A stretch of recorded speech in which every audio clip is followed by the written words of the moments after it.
Good morning. So today we're going to be learning lesson 6, which is going to talk about zero exponents. So our do now is to evaluate the following using your calculator in order to calculate the values. So remember, we're going to take out our calculator, assign to the calculator, and we're going to evaluate these values.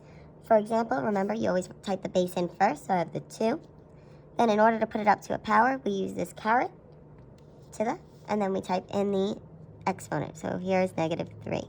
And we're going to write down that value.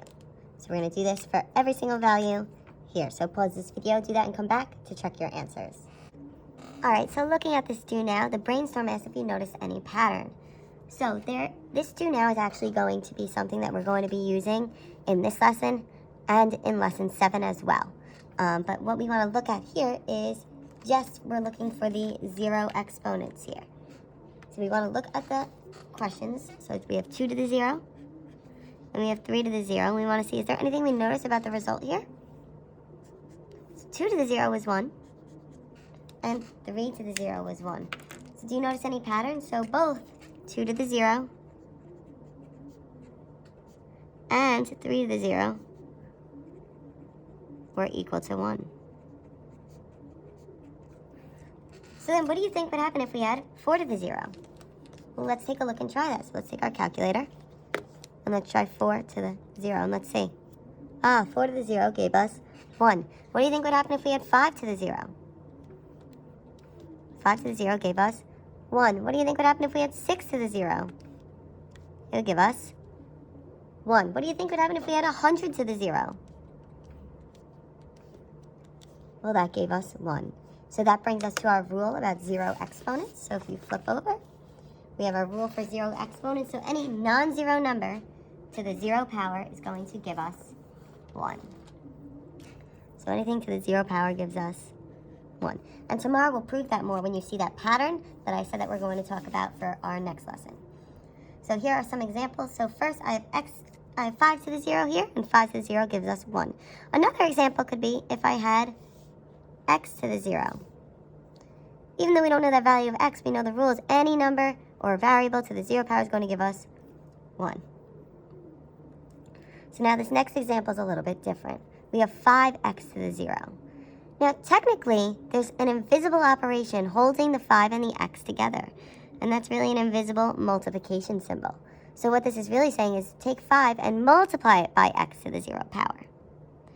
So then x to the 0 power we know is 1. So we need to take 5 and multiply it by that x to the 0 or that 1. And that gives us an answer of 5. So if we look at question number 1 here, we have x to the 0 power, and I know anything to the 0 power is just 1.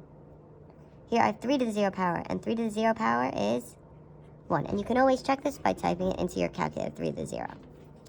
Alright, so looking at example number 3, it's 10y to the 0. Now remember, the 10 and the y to the 0 have an invisible operation between them. So there's really an invisible multiplication. So it's really 10 times y to the 0 power.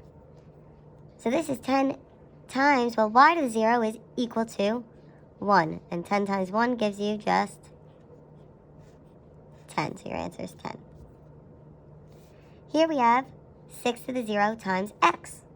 Well, 6 to the 0 is the same as 1 times x, and then 1 times x is just either 1x or just, you could write it as x. Either answer is correct. 4 times b to the 0. Remember, there's that invisible multiplication, so it's really 4 times b to the 0. So that becomes 4 times, well, b to the 0 is equal to 1. So 4 times 1 gives me 4. For number 6, we have 3 to the 0 times 5 to the 0. Well, 3 to the 0 is 1 times 5 to the 0, which is 1. And 1 times 1 just gives you 1. All right, so I'd like you to pause this video and try 7, 8, 9, and 10 on your own and come back and check your answers. So if you look at question number 7, it's 6x to the 0, which is really 6 times x to the 0. And we know x to the 0 is equivalent to 1, so it's really 6 times 1, which just gives us 6. Question number 8 is -8 y to the 0. And remember, in between the -8 and the y to the 0, we have that invisible multiplication symbol. So it's -8 times y to the 0. We know y to the 0 is equivalent to 1, so it's -8 times 1, which is just -8. number 9 with 7 to the 0 power. It's super simple. We know any number to the 0 power is just 1. And number 10, we have a to the 0 times b to the 0. So a to the 0 is just 1. Then we're multiplying it by b to the 0, which is just 1. And 1 times 1 is 1.